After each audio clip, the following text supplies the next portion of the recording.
Konnichiwa everybody, welcome back. Gonna do another top 10 video today. Been thinking about this one a while and I've had quite a bit of trouble with this, if I'm honest. As you probably know, I've done the SNES Master System and Mega Drive so far. So today I'm having a go at the Spectrum.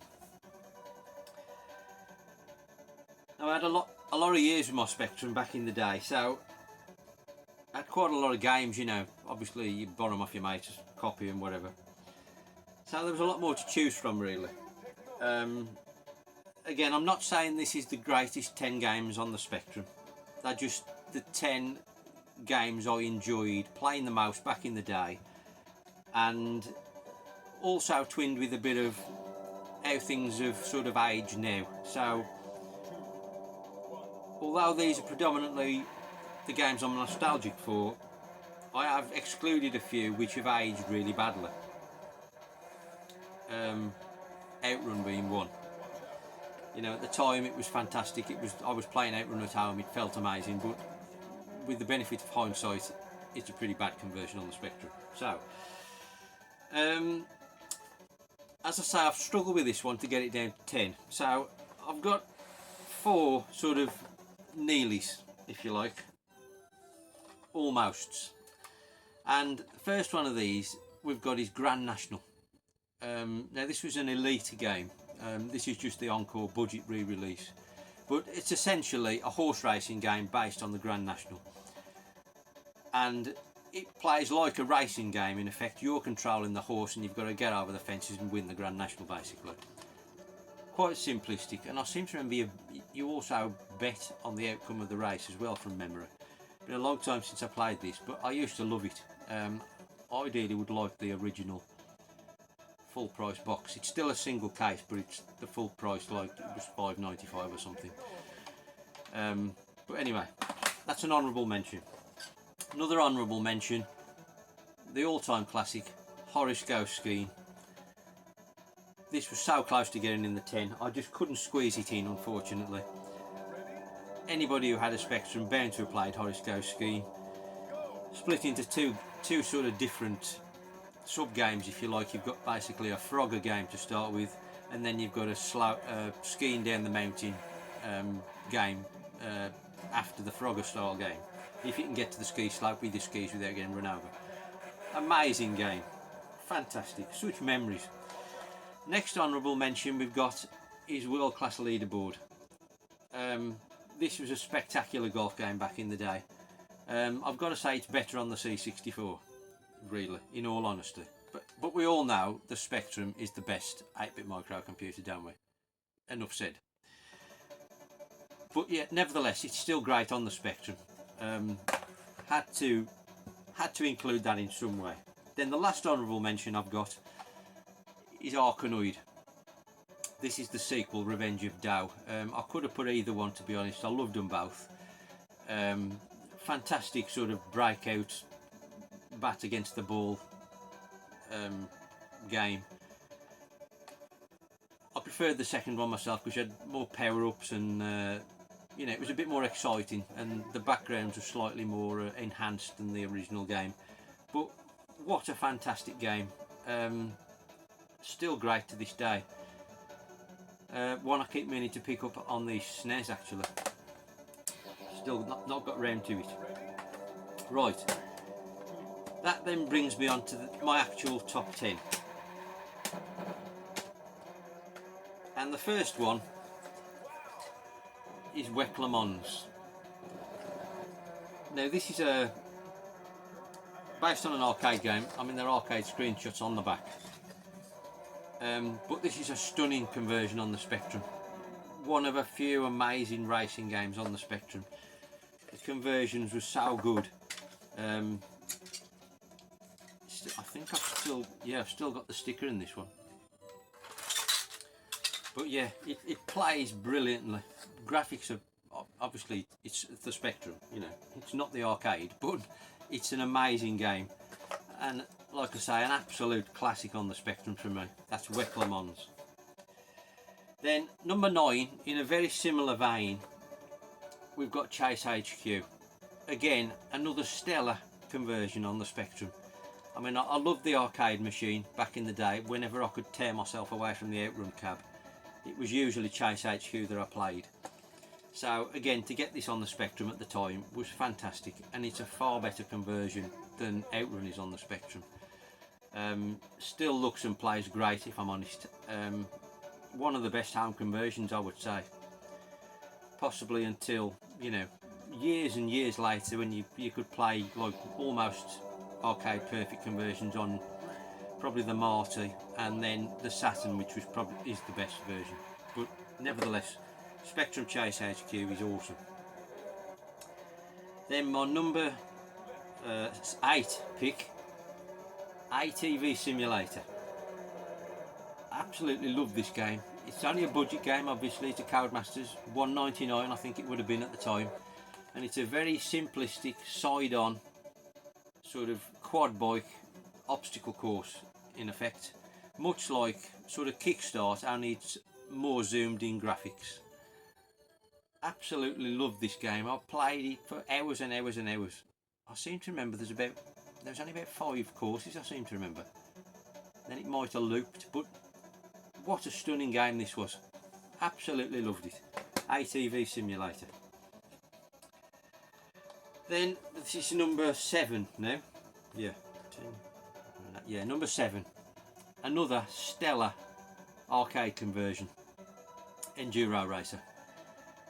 Again, another Sega awesome arcade game, and this, much like Chase HQ and WEC Le Mans, is a fantastic conversion on the Spectrum. I would say the absolute definitive home version of Enduro Racer, because unfortunately Sega never put it on anything but the Master System, and it's nothing like the arcade game basically. But the Spectrum is, it's a mega game. In a way, this should be higher than number 7 really, but there's some other good stuff. If I did this again next week, probably change, but at the minute I'm saying Enduro Race is my number 7. Then my number 6 game. Now this is one of the very first Spectrum games I ever had, and it's Jetpack. An absolute classic. Still brilliant to play to this day. It's still amazingly brilliant game. Plays really well, and you can have just as much fun with it now as you could back in 1982 whenever this came out. Obviously by Ultimate Player of the Game, aka Rare. Absolute stunner. I bought an Xbox One just to play Rare Replay and the updated version of Jetpack. I liked the original that much, and the Spectrum version's better, to be honest. I shouldn't have bought the Xbox. Jetpack. Amazing. So, we're now on to the top 5. Again, I've put so many hours into this back in the day. Daley Thompson's Decathlon. The ultimate joystick breaker. Although I played with the keys, to be honest. And I'm positive this is what knackered the membrane on my original rubber key 48k Speccy. It was pounding the keys playing Daley Thompson's Decathlon. Amazing game. Absolutely revolutionary.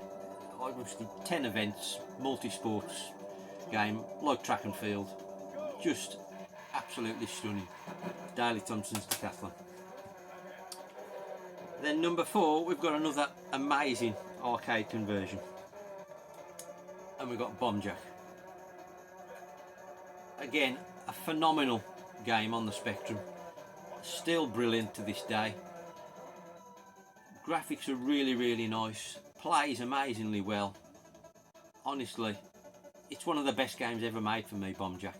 It's utterly brilliant, and I can't speak for the other versions like on the C64 and the Amstrad, because I'm not sure I've played them. If I have, I don't remember them. But honestly, the Spectrum version is mega. That's my number 4 pick, that's Bomb Jack. Then my number 3 pick, we really get into the nitty gritty now. I've had this at number 1 in my thinking in the past, but at the moment I'm saying it's my number 3 pick. Again, another arcade conversion. This time we've got Renegade by Imagine. A lot of people prefer the second one. Personally speaking, this is the one for me. Absolutely brilliant. If anything, it sounds crazy, I like this better than the arcade, and it absolutely blows the other conversions out the water. You can keep the Master System, you can keep the Nintendo, C64, Amstrad. Honestly, they all pale in comparison to the Spectrum version of Renegade. It is a stunning game, still plays amazing, and the music is sensational on the 128K version. Somebody said to me it's really simplistic. I don't care. I don't care if I'm a simpleton. I think it's brilliant music on this, and it's a stunning game on the Speccy. That's Renegade. Then we're into the last two. My number 2 pick of my favourite games on the Speccy, the mighty Speccy, is the mighty 180 by Mastertronic. Again, another budget game, and for me, most definitely the best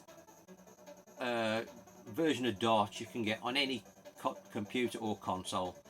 It's still absolutely brilliant. Darts has never been done better. Absolutely love it. It's a phenomenal game. Probably the greatest 199 I ever spent in my entire life. That's my number 2 pick. 180 by Mastertronic. So, what's my number 1 pick? Have you guessed it? What glaring omission have I not mentioned yet? Well, it was a tough choice between the 3 really as to what order they went in. But my all-time favourite game on the Speccy has to be Manic Miner. Still brilliant to this day again. Platform, single screen platform game. There's 20 levels, is there? All varying different themes. Basically get all the keys to open up the exit and get out the end of the level and move on to the next screen. Controlling Miner Willa. It's just an absolute stunner. Again, still plays amazingly well today. Love the music in it. I converted it to the Game Boy Advance, which again is great. You can get it on your phone. Honestly, whatever way you can play it, Manic Miner is a sensational game. And my number 1 pick for my favourite game on the almighty ZX Spectrum. What are your thoughts? Let me know. So many games to choose from. I'm sure you've got your own favourites. Let me know in the comments. Be great to hear from you. Thanks for watching. I'll see you soon, all being well. Sayonara.